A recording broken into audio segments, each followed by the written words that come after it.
Hello friends, welcome back to anonymous history lens.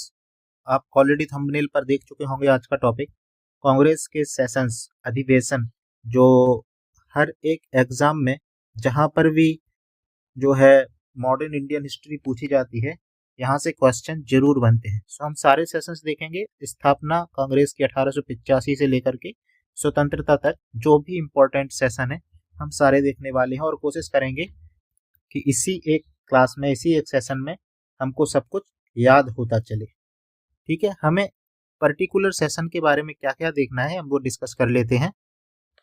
हमको देखना है कोई भी सेशन हो, हमें उसके बारे में क्या क्या डिस्कस करना है। सो हमको देखना है कहाँ पर हुआ वो, वेयर, कब हुआ, कौन सी साल, साल देखनी है हमको, ईयर, और कौन उसको प्रिसाइड कर रहा था, कौन अध्यक्ष कौन था उसका, है ना, और हुआ क्या उसमें, कुछ इम्पोर्टेंट हुआ उसमें जिसकी वजह से वो सेशन हमको पढ़ना पड़ रहा है, जिसकी वजह से वो सेशन बार बार पूछा जा रहा है एग्जाम में। हमको ये सारे एस्पेक्ट हर एक अधिवेशन के देखने हैं।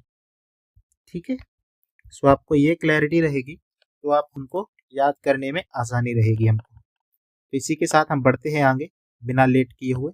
यदि आपने चैनल सब्सक्राइब नहीं किया है तो आप चैनल सब्सक्राइब कर सकते हैं। चलिए शुरू करते हैं। इंडियन नेशनल कांग्रेस 1885 में इसका गठन होता है। ईयर 1885, डेट 28 दिसंबर। और इसीलिए जो सारे सेशंस होते थे वो दिसंबर के महीने में होते थे ज़्यादातर। जो स्पेशल सेशंस होते थे केवल वही दिसंबर के महीने में नहीं होते थे। बाकी जो रेगुलर सेशंस होते थे, जो वार्षिक सेशन होते थे, वो सारे अधिवेशन दिसंबर के माह में होते थे। क्यों होते थे? क्योंकि दिसंबर के माह में ही इसका गठन हुआ था। गठन किया किसने था, इसका फाउंडर कौन है, संस्थापक कौन है? तो Elon Octavian Hume, A.O. Hume, इनका पूरा नाम है एलन ऑक्टेवियन ह्यूम। और ये जो थे ICS थे, सिविल सर्वेंट थे, और ये रहते कहाँ थे? शिमला में। और इसीलिए इनको कहा जाता था hermit of Shimla. Hermit of Shimla किसको कहा जाता था? A.O. ह्यूम को कहा जाता था। इस समय पर कांग्रेस की जब स्थापना हुई उस समय पर जो वायसराय था वो कौन था? तो डफरिन। कौन था? Lord Dufferin. ये कौन था? वायसराय, कांग्रेस की स्थापना के समय पर। अब कांग्रेस की स्थापना को लेकर के एक थ्योरी आती है, आपने सुनी भी हो। उस थ्योरी का नाम है safety valve theory. Safety valve theory ये किसने प्रपाउंड की थी थ्योरी? ये नेशनलिस्ट लोग जो थे उन्होंने, उनमें से एक थे लाला लाजपत राय, है ना, आपने इनका नाम सुना होगा। तो इन्होंने कहा था कि जो ब्रिटिशर्स हैं इनकी ये योजना है कि हमें एक ऐसी संस्था बनानी है, ऐसा संगठन बनाना है जो हमारे काम आए। किस काम आए? कि 1857 में, 1857 में जो क्रांति हुई थी, वैसी क्रांति फिर से हमें, ऐसी क्रांति का सामना ना करना पड़े। इसके लिए हमें एक ऐसी मैकेनिज्म बनानी है, एक ऐसा सिस्टम बनाना है कि वैसी कुछ क्रांति होने के विचार भी किसी के मन में आए उससे पहले हमें पता चल जाए, यानी लोगों का मूड पता चल जाए, लोगों से हमें फीडबैक मिल जाए कि जो हम काम कर रहे हैं, हमारी जो पॉलिसीज हैं, उन पे यदि हमें रेगुलर फीडबैक मिलता रहे और लोगों के मन में क्या चल रहा है वो पता चलता रहे, तो हम वैसी क्रांति होने से पहले ही उसको रोक रोक सकते हैं। और इसके लिए बनाई गई थी कांग्रेस। ऐसा किसका मानना था? नेशनलिस्ट लोगों का, जिन्होंने सेफ्टी वाल्व का सिद्धांत दिया था, थ्योरी दी थी कांग्रेस की स्थापना को लेकर के। अब ये सही है या गलत है, ये हमको जो है पता करना है, ये हमारे जजमेंट के ऊपर है। अब आप एक उसका पक्ष है कि ऐसा कुछ नहीं था, अगर ऐसा होता तो कांग्रेस लास्ट तक जाती है और कांग्रेस की वजह से ही स्वतंत्रता संग्राम जो है एकजुट होकर चलता रहता है और अंततः सफलता मिलती है, आजादी मिलती है। एक ये मत हो गया, तो ये सिद्धांत हम नहीं मानते हैं। दूसरा मत हो गया क्या? कि ये हो सकता है सही हो, क्योंकि 1857 के पहले आप देखेंगे कितने सारे पीजेंट्स या किसान वाले जो रिवॉल्ट्स होते थे, है ना, इसके पहले आप देखेंगे ट्राइबल रिवॉल्ट्स होते थे जो कि कितने हिंसक होते थे। 1857 का रिवॉल्ट भी कितना बड़ा रिवॉल्ट था ब्रिटिशर्स के लिए। वैसे कोई भी रिवॉल्ट या हिंसक रिवॉल्ट 1885 के बाद नहीं हुए, कांग्रेस के बनने के बाद। तो इस आर्गुमेंट को देखें तो लगता है कि हाँ, इसने काम तो किया है जो ब्रिटिशर्स चाहते थे कि ऐसा कोई रिवॉल्ट ना हो, और नहीं हुए। जो भी हुए वो आंदोलन हुए, मूवमेंट्स हुए, और वो सारे के सारे प्लान्ड होते थे, ऐसे हिंसक नहीं होते थे, है ना। सो हमने दोनों ही मत देख लिए हैं, आर्गुमेंट्स देख लिए हैं, और अब आपके ऊपर है कि आपको क्या ठीक लगता है ना। एक आर्गुमेंट ये भी है, ये एक सेशन हुआ था 1886 वाला, यानी कि कौन सा, सेकंड सेशन ही था, सेकंड अधिवेशन था, और उसमें ही डफरिन ने, जो ये सेशन हुआ था कैलकाटा में, तो डफरिन ने जो है इनको सबको, जो लीडर्स थे कांग्रेस के, उनको गार्डन पार्टी पर बुलाया था। अब यदि ये कांग्रेस ब्रिटिश के अगेंस्ट खड़ी है पार्टी, तो उसके लीडर्स को गार्डन पार्टी पर ब्रिटिश का जो सबसे उच्च अधिकारी है, वायसराय है, वो क्यों बुला रहा है। तो ये भी एक आर्गुमेंट जाता है सेफ्टी वाल्व थ्योरी के पक्ष में कि हाँ, ये थ्योरी सही भी हो सकती है, ब्रिटिशर्स ने अपनी कहने पर जो है ये ऐसा संगठन बनाया, और इसीलिए वो कांग्रेस को अपने साथ मिल बांट के रह रहे हैं। लेकिन इसी के बाद 1887 का सेशन होता है, उसमें खुल करके, जो कि मद्रास में हुआ था, उसमें खुल करके जो यहाँ पर प्रतिनिधि आए थे कांग्रेस में, उन्होंने खुल करके ब्रिटिश गवर्नमेंट और उसके ऑफिशियल्स का भ्रष्टाचार को लेकर के वक्तव्य दिया था कि पूरा सिस्टम भ्रष्ट है। तो यदि ब्रिटिश ने बनाई है ये पार्टी, कांग्रेस बनवाया है ये संगठन, तो वो लोग इतना खुल के कैसे बोल सकते हैं ब्रिटिश के अगेंस्ट। तो एक आर्गुमेंट ये भी जाता है सेफ्टी वाल्व थ्योरी के अगेंस्ट में। सो ये हमारे विवेक के ऊपर है, हमें इसको किस तरीके से सोचना है। हमें ये सब पता होना चाहिए एग्जाम में कॉन्सेप्चुअल क्लैरिटी को लेकर के, हमको कितना समझ में आता है सेफ्टी वाल्व थ्योरी किसने दी है, लाला लाजपत राय ने, बट क्यों दी है, उसके पीछे का रीजनिंग क्या है, और क्या वो सही है, क्या वो गलत है। जिस प्रकार का क्वेश्चन आएगा उस तरीके का आर्गूमेंट हम पेश कर सकते हैं। ये सब अभी EMRS हो या फिर KVS NVS हो, यहाँ पर जो टीचिंग एग्जाम्स है वहाँ पर अभी डिस्क्रिप्टिव आंसर्स भी लिखने होते हैं, तो वहाँ पर डिस्क्रिप्टिव आंसर्स में ये सब काम आएगा। जब पूछा जाएगा कि safety valve theory Lala Lajpat Rai ji ने दी है, और उसके फॉर आपको क्या लगता है कि आप उससे कहाँ तक सहमत हैं, तो हमें बताना पड़ेगा ये सारे पॉइंट्स लिख करके, है ना। सो चलिए आगे बढ़ते हैं। इसी के साथ ये कॉन्सेप्चुअल चीज़ें थी, और हमको देखना है सारे सेशंस कांग्रेस के, हमको देखने हैं 1880 से लेकर के 1885 से लेकर के 1890 तक, ये लगातार सेशन देखने हैं। इसके अलावा जो इम्पोर्टेंट सेशंस हैं, तो किसी सेशन में स्वराज की बात हुई होगी, और किसी सेशन में पूर्ण स्वराज की बात हुई होगी, है ना, पूर्ण स्वराज का प्रस्ताव दिया गया होगा, और किसी किसी सेशन में पूर्ण स्वराज का प्रस्ताव इस सेशन में पारित हुआ होगा। फिर किसी सेशन को तो किसी वुमेन ने जो है लीड किया होगा, अब वो वुमेन इंडियन नहीं थी, तो फर्स्ट इंडियन वीमेन कौन थी, इंडियन वुमेन कौन थी, कौन से सेशन में थी, है ना। फिर कोई सेशन ऐसा होगा जिसमें गांधी जी ने, क्योंकि वो एक प्रोमिनेंट फिगर थे, तो गांधी जी ने जो है वो सेशन हेड किया होगा, अध्यक्षता की होगी। किसी सेशन में तिलक ने की होगी। कोई सेशन ऐसा होगा जिसमें वंदे मातरम गाया गया होगा, है ना, वंदे मातरम। और किस सेशन में जनगण मन गाया गया था, ये भी हमको देखना होगा। ये सारे सेशंस मैं सीक्वेंस से नहीं लिख रहा हूँ, क्योंकि सीक्वेंस से रटना काफी मुश्किल होता है, और अगर रट भी लेते हैं तो थोड़े टाइम बाद वो दिमाग से निकल भी जाता है। इसीलिए मैं, आप देखिए, मैं ग्रुप बना करके लिख रहा हूँ, स्वराज, पूर्ण स्वराज, वुमेन वाला। फर्स्ट वुमेन कौन थी, फर्स्ट इंडियन वुमेन कौन थी। फिर गांधी जी और तिलक, गांधी जी ने कौन सा सेशन लीड किया था, तिलक जी ने किया था या नहीं किया था, किया था तो कौन सा सेशन किया था। वंदे मातरम किस अधिवेशन में गाया गया था पहली बार, जनगण मन वाला अधिवेशन कौन सा था, पहली बार गाया गया था। फिर first session at rural area, है ना, ग्रामीण क्षेत्र में प्रथम अधिवेशन कौन सा था, जो ग्रामीण क्षेत्र में रखा गया था। फिर इसके अलावा कहीं किसी सेशन में क्राइसिस आई थी, किसी सेशन में क्राइसिस आई थी कांग्रेस में, कौन सी क्राइसिस की बात हम कर रहे हैं, किस सेशन में हुआ था, वो भी हमको देखना है। फिर यहीं पर हम देख लेते हैं नीचे,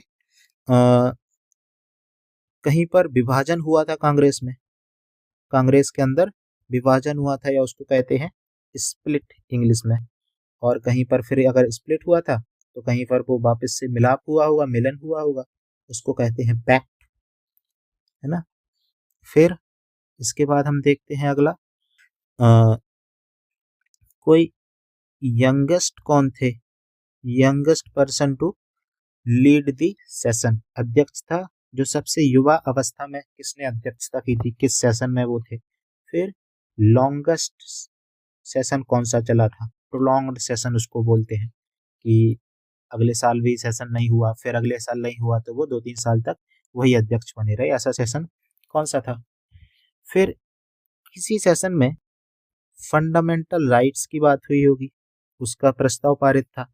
उसी सेशन में बात हुई थी इकोनॉमिक प्लानिंग की, इकोनॉमिक प्लानिंग की, तो वो सेशन कौन सा था जिसमें ये सब बात हुई, ये स्पेशल है, ये हर सेशन में नहीं होता था और इसीलिए हमको ये देखना है।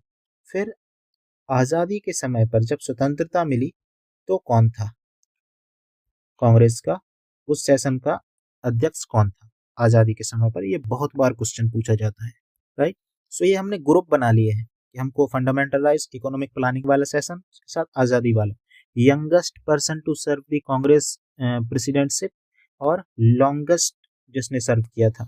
फिर ग्रामीण क्षेत्र में पहला अधिवेशन और क्राइसिस कब आई, विभाजन, स्प्लिट और पैक्ट साइन कब हुआ, गांधी जी तिलक ने कौन सा सेशन जो है प्रिसाइड किया था, वंदे मातरम किस सेशन में गाया गया था पहली बार, जनगण मन किस सेशन में। तो ये हमने ग्रुप बनाए हैं और इस ग्रुप को लेकर के हम चलेंगे तो सब याद होता जाएगा, राइट।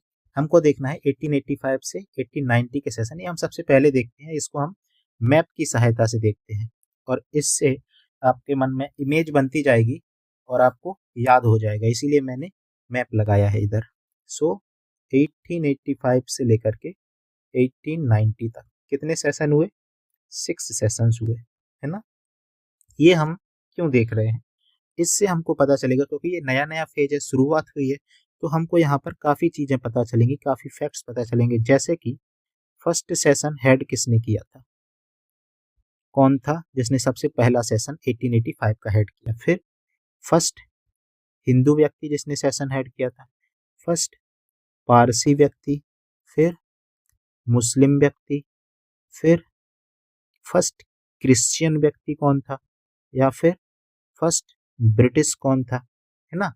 सो ये सब हमको इधर से जानकारी मिलने वाली है।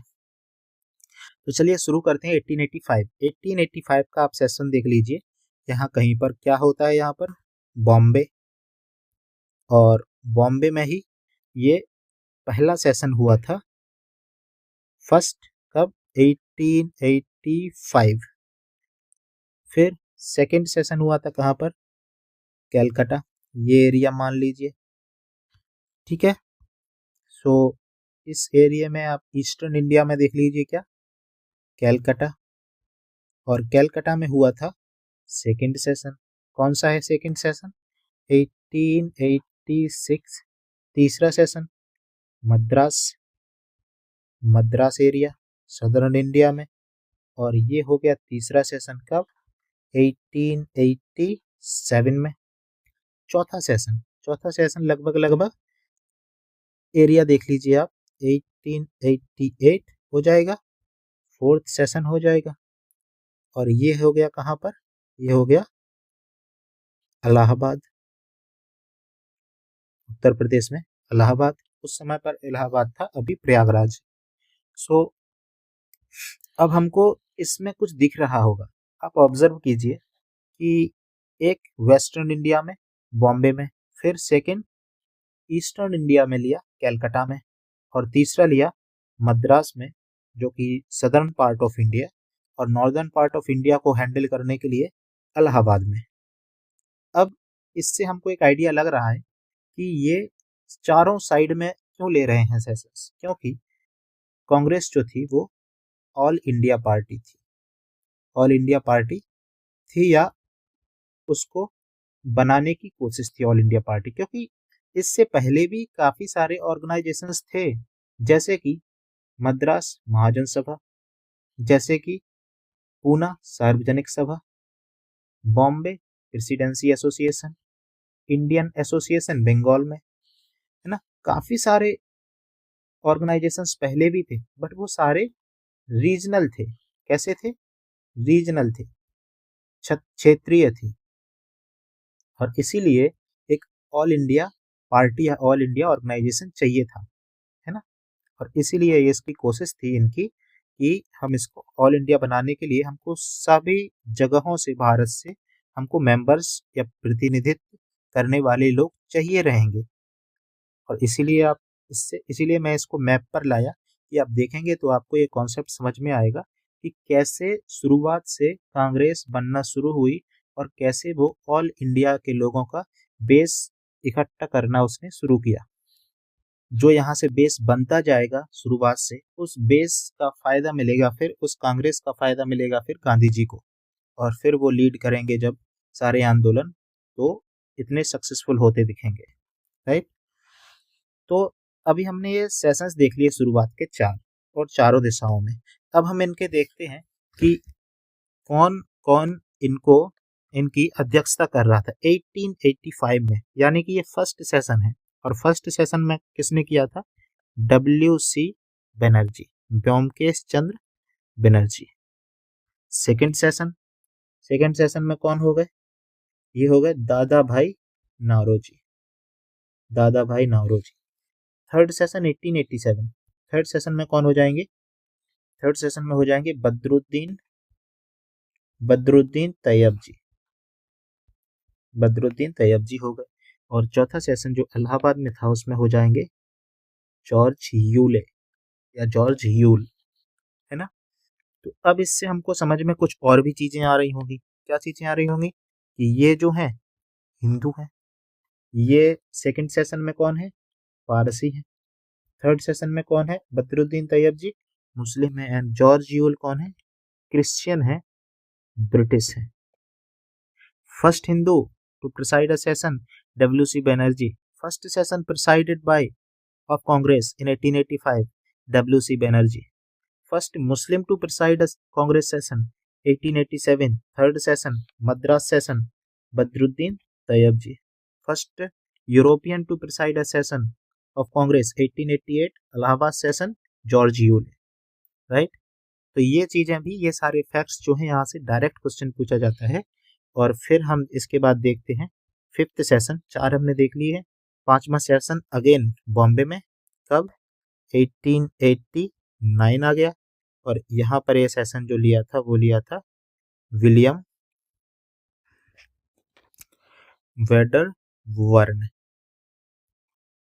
वेडरवर्न, इन्होंने प्रिसाइड किया था 5वां सेशन 1889 का। और जो 6th सेशन था वो कैलकाटा में हुआ था, 1890 हो गया। और कौन थे? फिरोज शाह मेहता। और ये सारे ही प्रोमिनेंट लीडर्स थे जो मॉडरेट्स की गिनती में आते हैं, राइट। सो ये स्लाइड बहुत इंपॉर्टेंट है और यहाँ से बहुत बार क्वेश्चंस पूछे गए हैं कई सारे एग्जाम्स में, और क्वेश्चंस पूछे भी जाएंगे, राइट। अब हम चलते हैं अपने नेक्स्ट स्लाइड पर, जो कि हमने ऑलरेडी लिख के रखा था ग्रुप्स में हमको जो सेशंस याद करने हैं। अब हम उस पे आते हैं। ऑलराइट, सो स्वराज की पहली बार बात कब होती है? 1906 सेशन में। ये कहाँ हुआ था? कैलकाटा। और इसमें कौन जो है अध्यक्ष थे? दादा भाई नारोजी। दादा भाई नारोजी ने कोई बुक भी लिखी है क्या? जी हाँ, कौन सी बुक लिखी है? Poverty and un British rule in India, ये बुक है, याद रख लेना। यहाँ से भी क्वेश्चन बहुत ज्यादा पूछा जाता है, poverty and British rule in India. Next ये हो गया स्वराज। अब पूर्ण स्वराज की बात भी कभी हुई होगी। पहली बार बात जो हुई थी वो हुई थी 1925 सेशन में। 1925 किधर? कानपुर, है ना। और इधर पर जो प्रिसाइड किया था सेशन, अध्यक्ष थी, वो थी सरोजनी नायडू, सरोजनी नायडू जी। और यहाँ पर पहली बार बात की गई थी पूर्ण स्वराज की। और ये जो बात की थी वो किसने सजेस्ट किया था कि हमको पूर्ण स्वराज के लिए जाना चाहिए? वो किया था हसरत मोहानी जी ने। हालांकि 1925 के सेशन में ये प्रस्ताव पारित नहीं हुआ था पूर्ण स्वराज का। जो पारित हुआ था पूर्ण स्वराज का प्रस्ताव वो हुआ था 1929 में। और यहाँ पर कौन था अध्यक्ष? जवाहरलाल नेहरू जी। जवाहरलाल नेहरू जी जो थे अध्यक्ष थे पूर्ण स्वराज जब पारित हुआ 1929 में। और एक कहाँ हुआ था 1929 का सेशन? लाहौर, लाहौर अधिवेशन में पूर्ण स्वराज का प्रस्ताव पारित हुआ। अब फर्स्ट वुमेन इंडियन प्रेसिडेंट कौन थी? फर्स्ट इंडियन वुमेन प्रेसिडेंट थी सरोजनी नायडू। कब थी? 1925 और कानपुर सेशन में। फर्स्ट वुमेन प्रेसिडेंट कौन थी? तो ये थी 1917 में एनी बेसेंट। कौन थी? एनी बेसेंट 1917 में। 1917 का सेशन कहाँ हुआ था? तो अगेन कैलकाटा। अब 1917 का सेशन इनको क्यों मिला? क्योंकि याद है इन्होंने 1916 में कोई मूवमेंट चलाया था, होम रूल लीग, है ना। और इसी की वजह से इनको लीडरशिप दी गई थी 1917 की। तो होम रूल लीग तो किसी और ने भी चलाई थी, तिलक जी ने भी चलाई थी, है ना। तो उनको भी जो है बनाना चाहिए था अध्यक्ष कांग्रेस का, तो उनको भी बनाना चाहिए था। और उनको बनाना चाहिए था 1918 में, लेकिन वो बने नहीं। क्यों? यहाँ हम डिस्कस करते हैं। तिलक जी का नाम हमने लिखा था, इनको 1918 में प्रपोज किया गया था और इनको बनना था।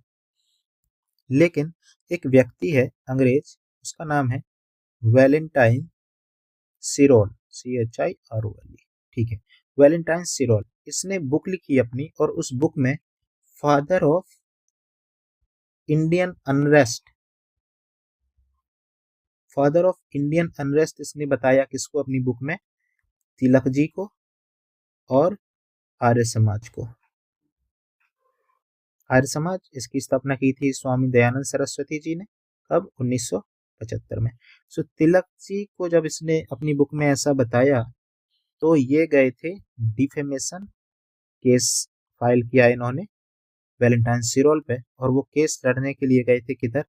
लंदन। तो 1918 में ये लंदन चले जाते हैं, और इसीलिए ये कोई भी सेशन जो है प्रिसाइड नहीं करते हैं। 1918 का सेशन जो करते हैं वो मदन मोहन मालवीय जी करते हैं फिर, ठीक है।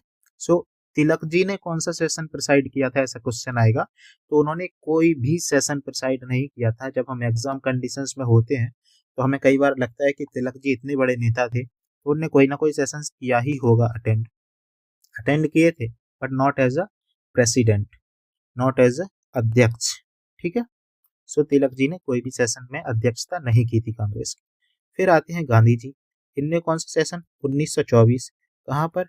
बेलगाम। बेलगाम किधर? कर्नाटक में पड़ता है, ठीक है। ये इनका ओनली सेशन था, गांधी जी का ओनली सेशन। गांधी जी ने कितने सेशन में अध्यक्षता की? कितने अधिवेशनों में की? केवल एक अधिवेशन में। कौन सा अधिवेशन? 1924 का बेलगाम। 1925 में कौन? 1925 में सरोजनी नायडू, यहाँ पर हमने लिखा हुआ है, ठीक है। फिर वंदे मातरम। वंदे मातरम किस सेशन में गाया गया पहली बार? 1886? नहीं, 1896। कहाँ पर? कैलकाटा। कहाँ पर? कैलकाटा।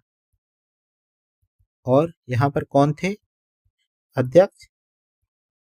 रहमतुल्लाह रहमतुल्लाह सयानी, सयानी बोलो या सयानी बोलो, जो भी है आप याद करने के लिए रख सकते हैं। रहमतुल्लाह सयानी, कैलकाटा 1896। वंदे मातरम पहली बार गाया गया इस सेशन में। वंदे मातरम लिखा किसने? बंकिम चंद्र चट्टोपाध्याय ने, है ना, बंकिम चंद्र चटर्जी ने। और किस में? आनंद मठ में, आनंद मठ पुस्तक में। सो ये भी फैक्ट से याद रखना है। जनगण मन लिखा गया है किसके द्वारा? रविंद्रनाथ टैगोर जी के द्वारा, है ना, रविंद्रनाथ टैगोर जी के द्वारा। और ये पहली बार गाया गया किस सेशन में? 1911। 1911 में कुछ और भी हुआ था। कैलकाटा से दिल्ली कैपिटल ट्रांसफर हुई थी, है ना, ऑफिशियली ये अनाउंसमेंट हुआ था 1911 में। और 1911 में ही सेशन में जनगण मन गाया गया था। ये सेशन भी किधर था? तो कैलकाटा में था। और यहाँ पर जो अध्यक्ष थे वो थे बिशन नारायण दत्त, BN दत्त जी जो थे वो अध्यक्ष थे 1911 के अधिवेशन के कलकत्ता में, जहां पर जनगण मन पहली बार गाया गया था। ठीक है, सो वंदे मातरम कहाँ गाया गया पहली बार? कलकत्ता अधिवेशन में। जनगण मन कलकत्ता अधिवेशन में। वंदे मातरम 1896 में, जनगण मन 1911 में। अब हम चलते हैं अपने अगले पॉइंट पर। फर्स्ट रूरल सेशन, पहला ग्रामीण अधिवेशन किधर हुआ था? ये हुआ था फैजपुर में। फैजपुर कब? 1837। कौन था इधर पे अध्यक्ष? जवाहरलाल नेहरू जी थे, है ना। इतना काफी है यहाँ के लिए कि पहला ग्रामीण अधिवेशन 1837 नहीं यार, 1937। क्या हो जाएगा? 1837 में तो कांग्रेस ही नहीं थी। 1937 फैजपुर, जवाहरलाल नेहरू। तो कांग्रेस में क्राइसिस की मैंने बात इधर लिखी है। ये क्या हुआ था? ये अच्छा एपिसोड था, ये अच्छा नहीं था। त्रिपुरी अधिवेशन, ये क्या था कि यहाँ पर पहली बार चुनाव हुआ था। अभी तक सर्वसम्मति से जो है अधिवेशन में, सभी अधिवेशनों में अभी तक सर्वसम्मति से जो अध्यक्ष था वो चुना जाता था कि इस बार ये बनेंगे, इस बार ये अध्यक्षता करेंगे। यहाँ पर चुनाव हुआ था किस किस के भी? सुभाष चंद्र बोस जी और पट्टभी सीतारमैया, है ना। और ये थे गांधी जी के कैंडिडेट। गांधी जी ने इनको सपोर्ट किया था। और सुभाष चंद्र बोस जी जो है वो जीत जाते हैं चुनाव और ये हार जाते हैं। और यहाँ पर गांधी जी ने कहा था ये मेरी व्यक्तिगत हार है। गांधी जी के ये शब्द थे, ये मेरी व्यक्तिगत हार है। क्यों? क्योंकि उनका सपोर्ट किया हुआ कैंडिडेट हार जाता है, सुभाष चंद्र बोस जी जीत जाते हैं। तो सुभाष चंद्र बोस जी जो है इधर पर रिजाइन कर देते हैं और यहाँ पर फिर बनते हैं। ये त्रिपुरी सेशन हुआ था 1939 में। तो यहाँ पर 1939 में सुभाष चंद्र बोस जी रिजाइन करते हैं, इस्तीफा दे देते हैं और बनते हैं राजेंद्र प्रसाद जी। ठीक है, सो 1937 में कौन? नेहरू जी। 1938 में कौन? हरिपुरा सेशन, हरिपुरा कौन? सुभाष चंद्र बोस जी। और 1939 में कौन? पहले सुभाष चंद्र बोस जी थे लेकिन वो रिजाइन देते हैं, फिर बनते हैं 1939 में राजेंद्र प्रसाद जी। ठीक है, अब आते हैं हम अपने अगले पॉइंट पर जो है सूरत स्प्लिट। इसको तो आपको ऐसे ही याद रहेगा, ये सूरत स्प्लिट के नाम से जाना जाता है। सूरत स्प्लिट यानी कि ये सेशन कहाँ हुआ था? सूरत में। कब हुआ था? 1907 में, 1907। और यहाँ पर जो अध्यक्ष थे वो कौन थे? रास बिहारी घोष जी थे। ठीक है, रास बिहारी घोष याद रखना। रास बिहारी बोस नहीं है, ये बोस अलग है। बोस जो है वो रिवॉल्यूशनरी है। बोस कौन है? क्रांतिकारी है। ये अभी 1912 में लॉर्ड हार्डिंग जो वायसराय होगा उसके ऊपर बॉम्ब फेंक देंगे, है ना। और भी आगे चल करके रास बिहारी बोस जी को आप पढ़ेंगे तो आजाद हिंद फौज के गठन में इनका बहुत महत्वपूर्ण योगदान रहता है। सो बोस और घोष में अंतर है। ठीक है, इसको आप बना के चलिए, रासबिहारी घोष और रासबिहारी बोस में। जो सूरत स्प्लिट के टाइम पर जो अधिवेशन को अध्यक्षता प्रदान कर रहे थे वो थे रासबिहारी घोष। ठीक है, अब हम चलते हैं पैक्ट। पहले स्प्लिट हुआ 1907 में, फिर पैक्ट आएगा। तो पैक्ट कौन सा? लखनऊ पैक्ट। लखनऊ पैक्ट कब साइन हुआ? 1916 में। यहाँ पर अध्यक्ष कौन थे? अंबिका चरण मजूमदार, AC मजूमदार जी। ये किस किस के बीच में साइन हुआ? तो एक्सट्रीमिस्ट प्लस मॉडरेट्स एंड, तो ये बन गई कांग्रेस पूरी, फिर से हो गई कांग्रेस प्लस मुस्लिम लीग भी इसमें साथ में आई थी, है ना, और इसीलिए इसको लखनऊ पैक्ट कहा जाता है। ये हुआ था 1916 में, AC मजूमदार जी, अंबिका चरण मजूमदार जी के अध्यक्षता में। ये 1916। 1917 हम ऑलरेडी देख चुके हैं, कौन थे? एनी बेसेंट, है ना। अब हम पहली महिला अध्यक्ष थी वो एनी बेसेंट, 1917 कैलकाटा। अब हम आते हैं अगले पर, और ये है youngest president of INC session. कौन सा सेशन था वो? ये था 1923 का दिल्ली स्पेशल सेशन। ये रेगुलर सेशन नहीं था, ये स्पेशल सेशन था। और यहाँ पर कौन थे? तो ये थे अबुल कलाम आजाद जी। यहाँ पर इनकी उम्र केवल 35 वर्ष थी, और इसीलिए ये सबसे यंगेस्ट थे किसी भी कांग्रेस के सेशन में अध्यक्षता करने वाले। 35 साल के थे अबुल कलाम आजाद जी। 1923 में दिल्ली अधिवेशन में क्या हुआ था? 1923 में 1923 में प्रो चेंजर्स और नो चेंजर्स, इन दो गुट बट गए थे, और एक गुट जाकर के आगे, एक तो कांग्रेस रहता है, दूसरा स्वराजिस्ट पार्टी बनाते हैं जिसमें मोतीलाल नेहरू जी और CR दास जी रहते हैं, राइट। फिर लॉन्गेस्ट सर्विंग, ये सेशन ही लंबा चला गया था। कौन सा? 1940 वाला। और कहाँ तक जाता है? 1946 तक। 1940 से 1946 तक। क्यों? 1940 में थे कौन? यही थे अबुल कलाम आजाद जी, मौलाना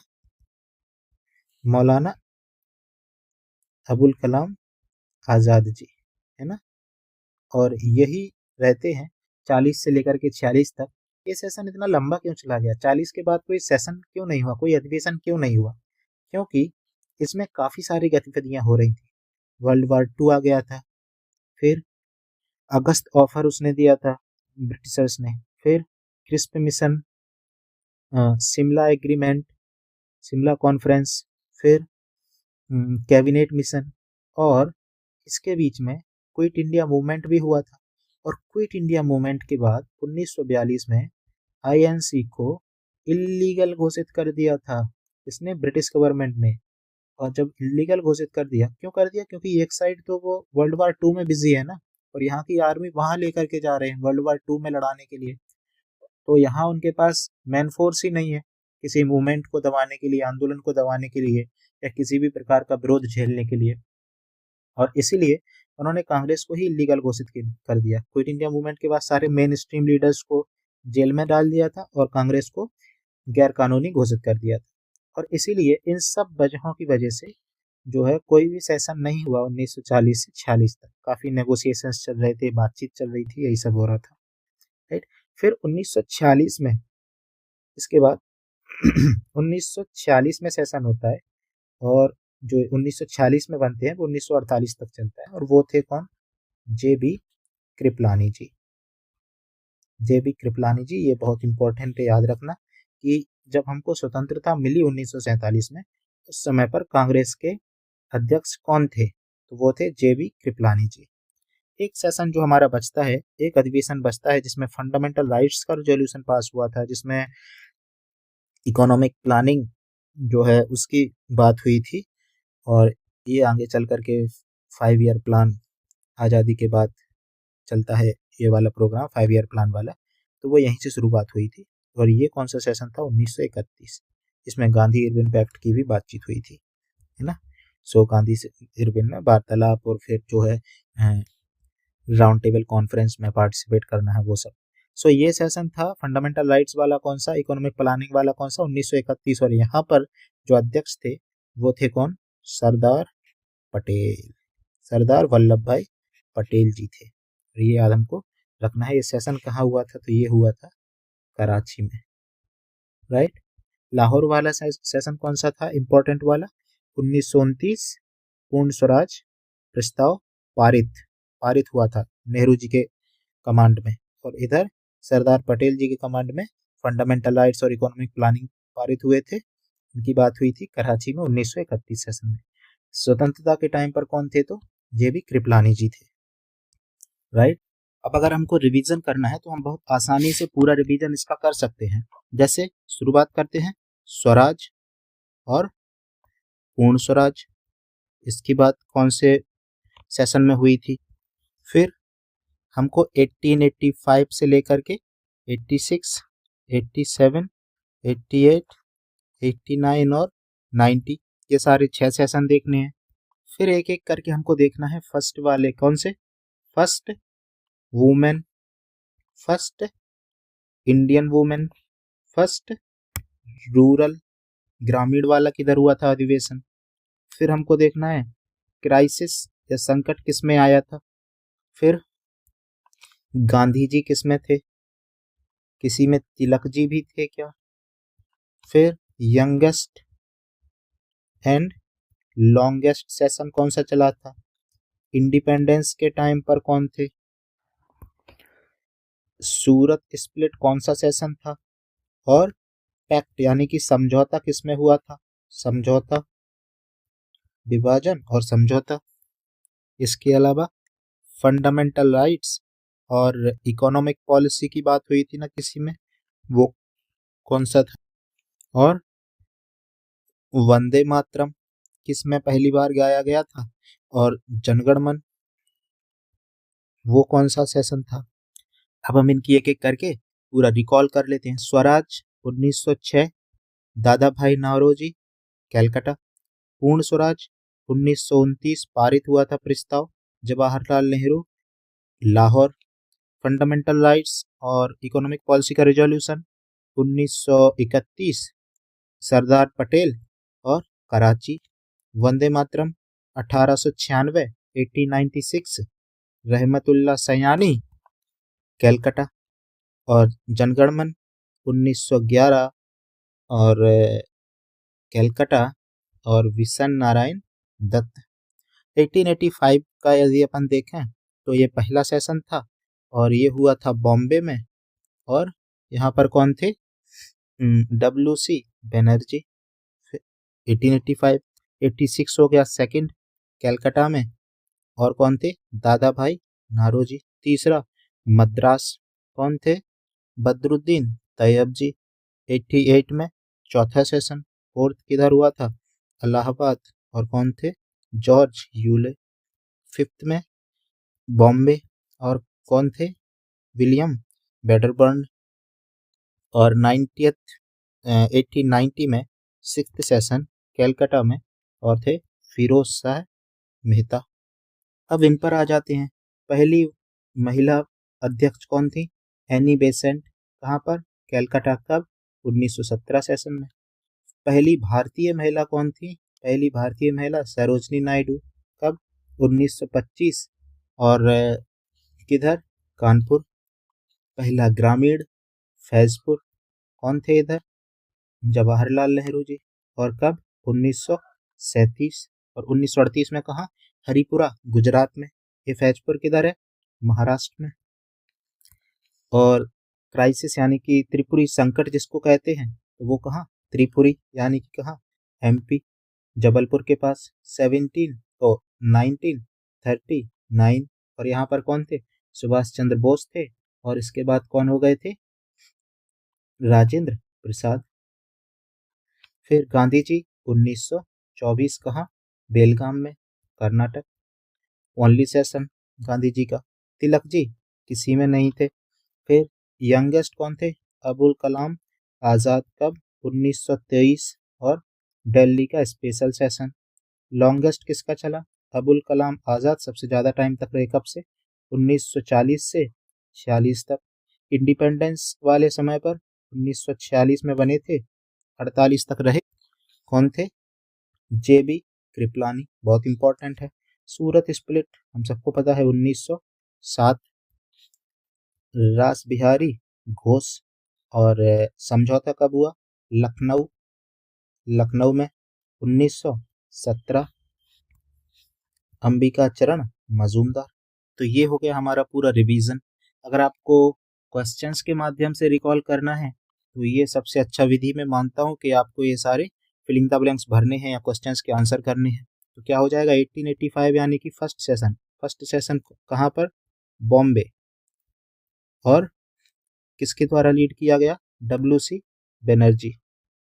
सो आप इसको स्क्रीन को रोक करके सारे क्वेश्चंस के आंसर सोच लीजिए और फिर से रिज्यूम कीजिए वीडियो देखना, तो आपका सारा रिकॉल इसमें इन्हीं सब क्वेश्चंस में हो जाएगा। स्प्लिट ऑफ कांग्रेस एट सूरत, यानी कि ये पूछ रहे हैं सूरत का अधिवेशन कब हुआ था, जहां स्प्लिट हुआ था 1907। कौन थे इधर पे? रास बिहारी घोष थे।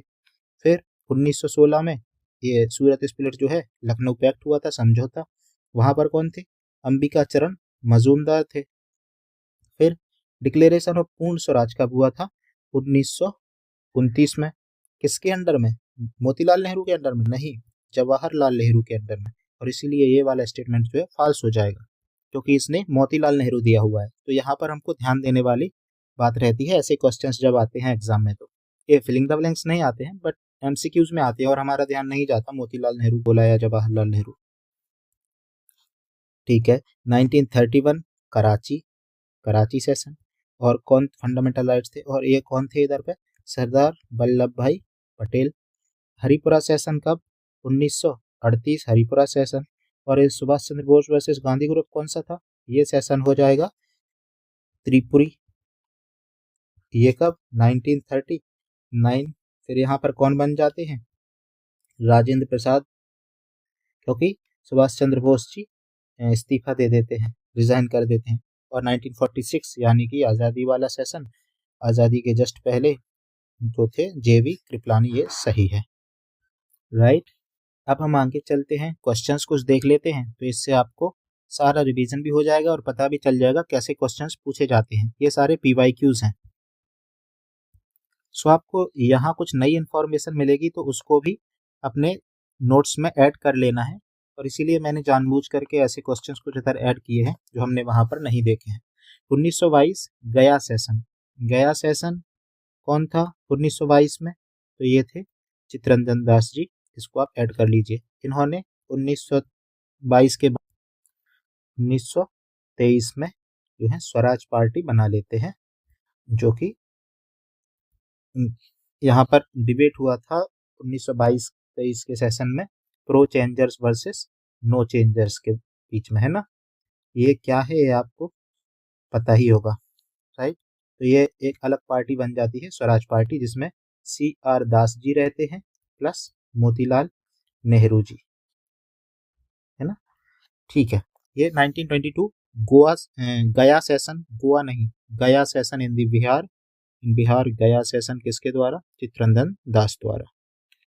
अब नेक्स्ट क्वेश्चन जो है उसमें हमको क्रोनोलॉजिकली जमाना है, कालक्रम अनुसार, है ना, तिथि अनुसार उनने बोला है। तो ये इस टाइप के क्वेश्चंस भी आते हैं, तो इसमें हमको पता होना चाहिए महात्मा गांधी ने कब सेशन किया था, यानी किसमें वो अध्यक्ष थे? 1924। फिर जवाहरलाल नेहरू काफी सारे सेशंस में थे। वल्लभ भाई पटेल 1931 और सरोजनी नायडू 1925। जैसे उनका नेहरू जी का यदि हम बात करें तो 1929 में लाहौर अधिवेशन था जिसमें पूर्ण स्वराज की बात हुई। 1937 में फैजपुर था। तो यदि हम लाहौर वाले को लेकर के चलें तो सबसे पहले कौन आएंगे? गांधी जी। फिर आएंगे 1925 कौन आ जाएंगे? सरोजनी नायडू जी 4। फिर इसके बाद यदि हम इनको लेते हैं तो आ जाएंगे 2 नेहरू जी 1929, और फिर 1931 3। यदि हम 1937 सेशन लेते हैं नेहरू जी का तो 1 4, और फिर आ जाएंगे पटेल जी 1931, और फिर आएंगे नेहरू जी 1937 वाले सेशन में 2। सो अब देख लीजिए कौन कौन से ऑप्शन यहाँ पर दिए हुए हैं। ये 1423 यानी कि बी ऑप्शन दिया हुआ है। 1432 ऐसा कोई ऑप्शन नहीं है। सो ये वाला हमारा सही हो जाएगा। क्वेश्चन में हमको एज्यूम करना है कौन सा? पूर्ण स्वराज वाला सेशन 1929, और आंसर आ जाएगा, राइट। तो इस तरीके से क्वेश्चंस आते हैं क्रोनोलॉजी जमाने के लिए, और इसके लिए हमें उनके सेशंस की ईयर पता होना चाहिए। और जितना हमने अभी देखा है सेशन में, उससे आराम से ये क्वेश्चन बन रहा है। फिर देखिए ये वाला सेशन, तो इसमें उन्होंने ईयर भी दिया है मैच द फॉलोइंग करने के लिए, प्लस उनका लोकेशन भी दिया है कहाँ पर ये सेशन हुआ था, जिसमें ये सभी लीडर्स जो हैं वो प्रेसिडेंट थे, अध्यक्ष थे। इसमें हमको अबुल कलाम जी के बारे में पता है। 1923 इनका सेशन था, स्पेशल सेशन दिल्ली, जिसमें ये यंगेस्ट प्रेसिडेंट थे। और एक इनका सेशन था 1940 जो 46 तक चला था। जो तो 40 इनका हो गया ये, तो पहले का हो गया क्या 4, ए का 4। सरोजनी नायडू जी के बारे में हमको पता है, इनका सेशन था फर्स्ट इंडियन वुमेन वाला कानपुर में 1925, तो बी का हो गया 3। तो ऐसे करके हम मिलाएंगे, ए का 4 किस में दिया है, एक ही में दिया है, इसी से आपका आंसर बन जाएगा। हमको मोतीलाल नेहरू जी का सेशन नहीं पता, तो सी का इन्होंने दिया है 1 अमृतसर, और डी का हमको यहाँ से पता चल रहा है राजेंद्र प्रसाद जी वाला 2 बम्बई। सो एक हमने राजेंद्र प्रसाद जी वाला देखा, कौन सा, त्रिपुरी 1939 है ना, क्राइसिस वाला। और एक हमने देखा राजेंद्र प्रसाद जी वाला 1934 बॉम्बे। सो इस प्रकार के क्वेश्चंस में मैच द फॉलोइंग में हमको कम से कम 2 के बारे में पता होना चाहिए, तो हमारे चांसेस 50% से ज़्यादा बन जाते हैं कि क्वेश्चन बन जाएगा हमसे, कम से कम 2 पता हो, है ना। जैसे यहाँ पर हमको पता था अबुल कलाम आज़ाद जी और सरोजनी नायडू जी। तो 1940 हमने देखा था, और जो 1940 वाला सेशन हुआ था वो रामगढ़ में हुआ था, जो कि झारखंड में है। झारखंड में रामगढ़ में 1940 वाला सेशन हुआ था, अबुल कलाम आज़ाद जी। ठीक है, नेक्स्ट क्वेश्चन देखते हैं। ये वाला क्वेश्चन आपके लिए नया होगा, जो कि हमने अभी नहीं देखा, डिस्कस नहीं किया है, और इसीलिए मैंने ये क्वेश्चन यहाँ पर ऐड किया है कि आप यहाँ से जानकारी ले लें कि पहली बार भारतीय रियासतों के प्रति अपनी नीति घोषित की थी कांग्रेस ने, तो वो किस अधिवेशन में की थी, किस अधिवेशन में की थी। प्रिंसली स्टेट के लिए अपनी पहली बार नीति किस सेशन में जाहिर की थी कांग्रेस ने, तो ये था नागपुर सेशन। हम लखनऊ अधिवेशन देख चुके थे, कलकत्ता में काफ़ी सारे अधिवेशन हुए हैं, गया सेशन हम देख चुके हैं 1922 का, और ये है नागपुर सेशन 1920 का। सो इसको आप नोट कर लीजिए, Nagpur session 1920, first time Congress declared it's policy towards Indian princely states. वो पॉलिसी क्या थी, उनका मानना था कि अब जो प्रिंसली स्टेट्स हैं, राजा रजवाड़े हैं, उनको भी जनता का जनादेश मानना शुरू कर देना चाहिए। अब वो दिन नहीं रहे कि आप अपने राजतंत्र में रहें, अब जनता जैसा चाहती है वैसा उनको करना चाहिए। तो ये उनकी पॉलिसी थी जो नागपुर अधिवेशन में डिक्लेयर की थी। अगेन एक क्वेश्चन है नागपुर अधिवेशन 1920 का, और इसमें कहा गया है कि पहली बार नागपुर सेशन में जो कांग्रेस की प्रांतीय समितियां थी उनका गठन भाषाई आधार पर, लिंग्विस्टिक बेसिस पर किया गया था। तो ये स्टेटमेंट सही है, हाँ सही है। फिर 1948 में यानी कि स्वतंत्रता के पश्चात कांग्रेस ने जो भाषाई आधार पर प्रांतों का गठन होना था उसकी मांग को रिजेक्ट कर दिया था, जी हाँ सही है। जेबीपी कमीशन आता है, धार कमीशन आता है, और सभी जो है भाषाई आधार पर गठन करने से, राज्यों को गठन करने से मना कर देते हैं। फिर 1953 में एक कमीशन बिठाया जाता है, स्टेट रीऑर्गेनाइजेशन कमीशन, राज्य पुनर्गठन आयोग, है ना, राज्य पुनर्गठन आयोग। और वो 1953 के बाद 1955 में रिपोर्ट देता है, और इसके बेस पर 1956 में स्टेट रीऑर्गेनाइजेशन एक्ट आता है, राज्य पुनर्गठन अधिनियम आता है, और उस अधिनियम के तहत फिर भाषाई आधार पर और अलग अलग तरीके से स्टेट्स का रीऑर्गेनाइजेशन होता है। बट 1948 में कांग्रेस ने मना कर दिया था, जी हाँ मना कर दिया था उस समय की सरकार ने, लिंग्विस्टिक बेसिस पर हम राज्य नहीं बनाएंगे, क्योंकि हम नए नए एक देश बन रहे थे, आज़ाद हुए थे, और हमको पार्टीशन भी हमने देखा था, तो हमें यूनिटी एंड इंटीग्रेशन बना के रखना था, और भाषाई आधार पर बनाएंगे तो रीजनलिज्म का खतरा था और भी डिसइंटीग्रेशन का खतरा था, और इस वजह से मना कर दिया था। सो ये भी सही है। सो ये दोनों ही स्टेटमेंट सही हैं, और आंसर हो जाएगा ए एंड बी दोनों। जी हाँ, सही उत्तर चुनना था। कौन सा सत्य है, तो दोनों ही सत्य हैं। अब हम आते हैं अपने अगले क्वेश्चन पर। और हाँ, इसमें 1920 वाला सेशन में अध्यक्ष कौन था, ये आप कमेंट में बताइए सर्च करके कि नागपुर सेशन में 1920 में अध्यक्ष कौन थे, प्रेसिडेंट कौन थे।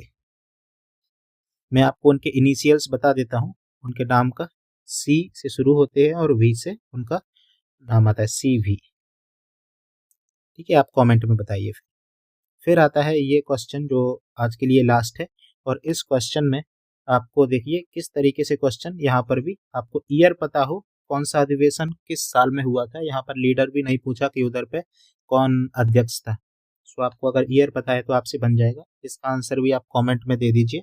इसमें से भी हमने 2 पढ़े हैं और 2 आपको उन 2 के बेसिस पे बन जाएगा आपसे क्वेश्चन। सो इसका आंसर भी आप कमेंट में दे दीजिए, और कमेंट में आप बताइए कि कौन सा टॉपिक आपको नेक्स्ट चाहिए, एंशिएंट, मेडाइवल या मॉडर्न हिस्ट्री से। और इसके अलावा आप यहाँ लास्ट तक रुके हुए हैं तो आप वीडियो को, यानी कि आपको पसंद तो आ ही रहा है तभी आप लास्ट तक रुके हैं। So please like the video and subscribe to the channel. इससे लाइक शेयर कीजिए अपने दोस्तों के साथ और सब्सक्राइब कीजिए। That will motivate me, and feedback दीजिए कमेंट्स में कि कैसा लगा। Thank you very much.